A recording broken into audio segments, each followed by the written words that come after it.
2,00,000 పెట్టుబడి, unlimited growth. EcoBlue AdBlue franchisee. Smart investment, great returns.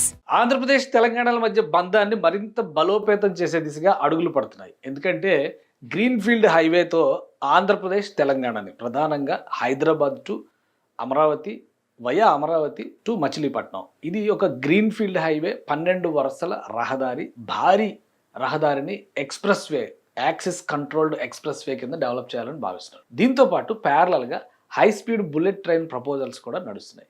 ఈ రెండింటికి సంబంధించి ఆంధ్రప్రదేశ్ తెలంగాణ ప్రభుత్వాలు ఇచ్చినటువంటి కొన్ని సూచనలను కేంద్రం ఇప్పటికే పరిగణలోకి తీసుకుంది. ఫైనల్గా తెలంగాణ ప్రభుత్వ విజ్ఞప్తి మేరకు ఇటు 12 వరుసల రహదారి, అటు హై స్పీడ్ బుల్లెట్ ట్రైన్ రెండు పక్క నుంచి ప్రణాళికని డిజైన్ చేసేలాగా ఆమోదిస్తూ సూత్రప్రాయ అంగీకారాన్ని కేంద్రం తెలిపినట్టుగా సమాచారం. అంటే ఈ క్రమంలో చూస్తే హైదరాబాద్ నుంచి అమరావతి వరకు వెళ్ళేటువంటి మార్గము, ఎందుకంటే high speed bullet train Amaravati నుంచి చెన్నై వైపు డైవర్ట్ అవుతుంది. కానీ హై స్పీడ్ బుల్లెట్ ట్రైన్తో సంబంధం లేకుండా గ్రీన్ఫీల్డ్ హైవే మాత్రం అమరావతి నుంచి నేరుగా బందర్ వరకు వెళ్తుంది, అంటే మచిలీపట్నం వరకు వెళ్తుంది. సో ఈ రెండింటిని హైదరాబాద్ నుంచి అమరావతి వరకు సమాంతరంగా నడిపేటువంటి ప్రతిపాదనలకి కేంద్రం సూత్రప్రాయ అంగీకారం తెలిపినట్టుగా తెలుస్తుంది. అతి త్వరలో దీనికి సంబంధించి అఫీషియల్ ప్రకటన కూడా వచ్చే ఛాన్సెస్ ఉన్నాయి. ఒకసారి చూద్దాం అసలు ఏంటి ఈ కథ, ఏం చేయాలనుకుంటున్నారు, దాని గురించి మనం తెలుసుకుందాం. First high speed bullet train గురించి మనం చాలాసార్లు డిస్కస్ చేసాం. దేశవ్యాప్తంగా 7 హై స్పీడ్ బుల్లెట్ రైల్ కారిడార్స్ని కేంద్ర ప్రభుత్వం ఈ బడ్జెట్లో ఆమోదించింది. వాటికి సంబంధించి ప్రీ ప్లానింగ్ వర్క్ అంతా కూడా కంప్లీట్ చేసి వచ్చే సంవత్సరం 2027లో పనులు ప్రారంభించే దిశగా అడుగులు వేయాలని భావిస్తుంది. దీనిలో దక్షిణాది హబ్గా హైదరాబాద్ని ఎంచుకుంది. శంషాబాద్ నుంచి దక్షిణాది హబ్ కనెక్ట్ అవుతుంది అనమాట. అంటే ఉత్తరాది నుంచి వచ్చేటువంటి ట్రైన్స్ శంషాబాద్లో కనెక్ట్ అవుతాయి. శంషాబాద్ నుంచి దక్షిణాదికి వెళ్ళేటువంటి ట్రైన్ నెట్వర్క్ అంతా కూడా ఒక హబ్గా పనిచేస్తుంది. అందులో కీలకమైంది హైదరాబాద్ నుంచి చెన్నై వెళ్ళేటువంటి corridor, high speed bullet train corridor. అది వయా విజయవాడ ఆర్ అమరావతి అనుకున్నారు. ఇప్పుడు అమరావతి రాజధాని కాబట్టి అమరావతి మీదుగా వెళ్ళబోతుంది. సో ఈ రెండు రాష్ట్రాల మధ్య కూడా ఇది హై స్పీడ్ కనెక్టివిటీని తీసుకొస్తుంది. దీంతో పాటు కొత్తగా ఏర్పడబోయే రాజధాని ప్రధానంగా ఆంధ్రప్రదేశ్తో ఒక డీల్ తెలంగాణ ప్రభుత్వం కోరుకుంటుంది. గత 12 ఏళ్ళుగా ఏంటంటే మచిలీపట్నం పోర్ట్ నుంచి ఆపరేషన్స్ టేకప్ చేయాలి. అది తెలంగాణకి అత్యంత సమీపంలో ఉండేటువంటి పోర్టు. చెన్నై వరకు చేయాలంటే ఖర్చుతో కూడుకున్నటువంటి వ్యవహారం అవుతుంది కాబట్టి మచిలీపట్నం పోర్టుని టాప్ ప్రయారిటీగా తెలంగాణ ప్రభుత్వం తీసుకుంది. గతంలో కేసీఆర్ ప్రభుత్వం కావచ్చు, ఇప్పుడు రేవంత్ రెడ్డి ప్రభుత్వం కావచ్చు. సో దీనికి ఒక గ్రీన్ ఫీల్డ్ 12 వరుసల యాక్సిస్ కంట్రోల్డ్ హైవేని, ఎలివేటెడ్ కారిడార్ని డెవలప్ చేయాలని చెప్పని డిసైడ్ చేశారు. సో ఆ రెండింటిని పక్కనే పంపించేటువంటి ప్రణాళిక అనమాట. ఒకసారి మనం ఇది చూస్తే కనుక ఇది జాతీయ స్థాయిలో రూపొందించినటువంటి మ్యాప్. ఇది వివిధ దశల్లో స్క్రూటినీలు అయిన తర్వాత హైదరాబాద్ అంటే హైదరాబాద్ కాదు, శంషాబాద్ నుంచి హైదరాబాద్ని కనెక్ట్ చేయాలనేటువంటి ప్రపోజల్ వచ్చింది. సో అందులో భాగంగానే ఈ ప్రపోజల్స్ని కేంద్ర ప్రభుత్వం కూడా అంగీకరించడం తెలుస్తుంది. మొత్తం 760 కిలోమీటర్ల లెంత్ ఉండేటువంటి ట్రాక్ ఇది. ఎందుకంటే Hyderabad to Chennai via Amaravati corridor అనమాట. తెలంగాణలో 180 కిలోమీటర్లు, అలానే ఏపీలో 518 కిలోమీటర్లు, తమిళనాడులో 61 కిలోమీటర్లు ఉంటుంది. కానీ ఈ పాయింట్ అంతా కూడా మనకి ఇక్కడి నుంచి ఇక్కడికి ఈ 180 ప్లస్ ఈ 518లో అమరావతి వరకు కనెక్ట్ అయ్యేటువంటి పాయింట్ చాలా ఇంపార్టెంట్. కాబట్టి ఈ రెండింటిని సమన్వయం చేస్తూ ప్రస్తుతం చేసినటువంటి ప్రతిపాదన ప్రకారం ప్యారలల్గా సమాంతరంగా 2 మార్గాలు వెళ్లే విధంగా, ఒకవైపు ఏమో హై స్పీడ్ కంట్రోల్డ్ హైవే వెళ్తుంది, మరోవైపు నుంచి హై స్పీడ్ బుల్లెట్ ట్రైన్ కూడా వెళ్తుంది. దీనికి సూత్రప్రాయ అంగీకారం తెలియజేసినట్టుగా తెలుస్తుంది. మొత్తం అంచనా వ్యయం దీనికి సంబంధించి 2,24,00,000 కోట్ల రూపాయలు ఖర్చు అవుతుంది. 2,24,000 కోట్ల రూపాయలు ఖర్చు అవుతుందని చెప్పి అంచనా వేశారు.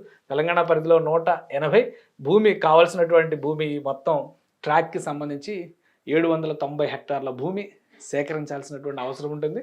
తెలంగాణలో ప్రతిపాదిత స్టేషన్లు Shamshabad, Bharat future city, dry port, అలానే నాగార్జున సాగర్, హాలియా దగ్గర, వాడపల్లి ఇక్కడ వరకు తెలంగాణలో ఉంటాయి. ఆంధ్రప్రదేశ్లో రూట్ మారుతుంది అనమాట. సో ఆంధ్రప్రదేశ్లో వెళ్ళేటువంటి రూట్ ఇక్కడ నుంచి మనకి అమరావతి వైపు నుంచి అటు ఒంగోలు, నెల్లూరు, ఇట్లా తిరుపతిని కనెక్ట్ అయిన తర్వాత చెన్నైకి వెళ్తుంది. అది నెక్స్ట్ ఫైనల్ అయితే. బట్ తెలంగాణ ఆస్పెక్ట్లో ఈ 2 మార్గాలు కూడా ప్యారలల్గా ఉంటే భూసేకరణ సులువవుతుంది, కన్స్ట్రక్షన్ స్పీడ్ అవుతుంది, యాక్సెసిబిలిటీ పెరుగుతుంది. అదేవిధంగా ఎక్కువ స్ట్రెస్ పడకుండా ఇన్ఫ్రాస్ట్రక్చర్ గ్రోత్కి కూడా ఇది ఒక కొత్త చరిత్రకి నాంది పలుకుతుంది. ఎందుకంటే యాక్సిస్ కంట్రోల్డ్ హైవే హైదరాబాద్ నుంచి టేకప్ చేయాలంటే ప్రస్తుతం ఉన్నటువంటి NH65కి ప్యారలల్గా టేకప్ చేస్తే కనుక కొత్త మార్గాలు అభివృద్ధి చెందడానికి అవకాశం ఉండదు. అందుకనే ఫ్యూచర్ సిటీని ఒక బేస్ క్యాంప్గా డిసైడ్ చేసుకుని శంషాబాద్ నుంచి ఈ రూట్ని అమరావతి వైపు మళ్లించాలని తెలంగాణ ప్రభుత్వం భావిస్తుంది. దీనివల్ల అటు రంగారెడ్డి జిల్లా, నల్గొండ జిల్లాలో ఉన్నటువంటి దిగువ ప్రాంతాలన్నీ కూడా అభివృద్ధి చెందడానికి కొత్త ఇండస్ట్రియల్ గ్రోత్ కారిడార్ల డెవలప్మెంట్కి అవకాశం ఉంటుందని చెప్పి తెలంగాణ ప్రభుత్వం ఈ ప్రతిపాదన చేసింది. సో దీనికి ఒక సూత్రప్రాయ అంగీకారం వచ్చిందంటే రాబోయేటువంటి రోజుల్లో ఖచ్చితంగా దీన్ని ఆమోదించే అవకాశం ఉంది. ఇక 12 వరుసల గ్రీన్ఫీల్డ్ హైవే ఏ విధంగా ఉంటుందంటే ఇది 297 కిలోమీటర్లు, అంటే సుమారు 300 కిలోమీటర్లు ఉంటుంది. ఇప్పుడు ఉన్నటువంటి ట్రాక్ ప్రకారం, అంటే ఇప్పుడు ఉన్నటువంటి NH65 ప్రకారం చూస్తే కనుక హైదరాబాద్ నుంచి విజయవాడకి వెళ్ళడానికి 300 కిలోమీటర్లు అవుతుంది. కానీ విజయవాడకి అవతల 70 కిలోమీటర్ల అవతల ఉన్నటువంటి అమరావతికి మచిలీపట్నంకి కనెక్ట్ అవడానికి కూడా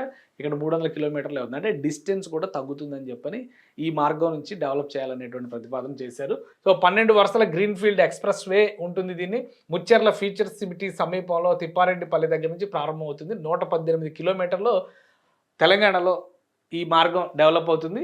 40 గ్రామాల మీదుగా వెళ్తుంది. ఆంధ్రప్రదేశ్లో మిగిలినటువంటి భాగం దాదాపు 60 గ్రామాల నుంచి వెళ్తుంది. అంటే అమరావతి కనెక్ట్ అయ్యి అటు మళ్ళీ విజయవాడ మీదుగా మచిలీపట్నం వెళ్తుంది. సో ఈ 2 ప్రాజెక్టులు పక్కనే కనుక ఆమోదించగలిగితే ఎక్కువ ప్రయోజనాలు కలుగుతాయని చెప్పని ప్రయాణ సమయం తగ్గడంతో పాటు, నిర్మాణ వ్యయం తగ్గడంతో పాటు, నిర్మాణ సమయం తగ్గడంతో పాటు భూ సమీకరణ లేదా భూ సేకరణకు అయ్యేటువంటి ఖర్చు కూడా తగ్గుతుందని చెప్పి తెలంగాణ ప్రభుత్వం బలంగా వాదిస్తుంది. సో ఇవన్నిటి ఫలితంగా ఇప్పుడు ఫైనల్గా ఒక ఎక్స్ప్రెస్ వే రూట్, అంటే ఒకసారి మనకున్నటువంటి మ్యాప్లో చూస్తే కనుక ఈ expressway and parallel bullet train ఏ విధంగా రావచ్చు అంటే ఈ ఔటర్ రింగ్ రోడ్కి ఎడ్జ్లో ఉన్నటువంటి శంషాబాద్ ప్రాంతం, హైదరాబాద్ అంటే మనం ఈ సెంటర్ పాయింట్ని తీసుకున్నాం. బట్ ఇక్కడ నుంచి చూస్తే కనుక ఇటు ఫ్యూచర్ సిటీ వైపు వచ్చిన తర్వాత ఈ దిగువ నుంచి ఇలా వెళ్తుంది, ఇలా వచ్చి ఇది అంటే కృష్ణానదికి అవతలకు వెళ్లకుండా యువతల నుంచి ఇటు అమరావతికి కనెక్ట్ అవుతుంది. ఈ అమరావతి మీదుగా ఇటువైపు అంటే ఎక్స్ప్రెస్ వే ఇక్కడ వరకు వస్తుంది.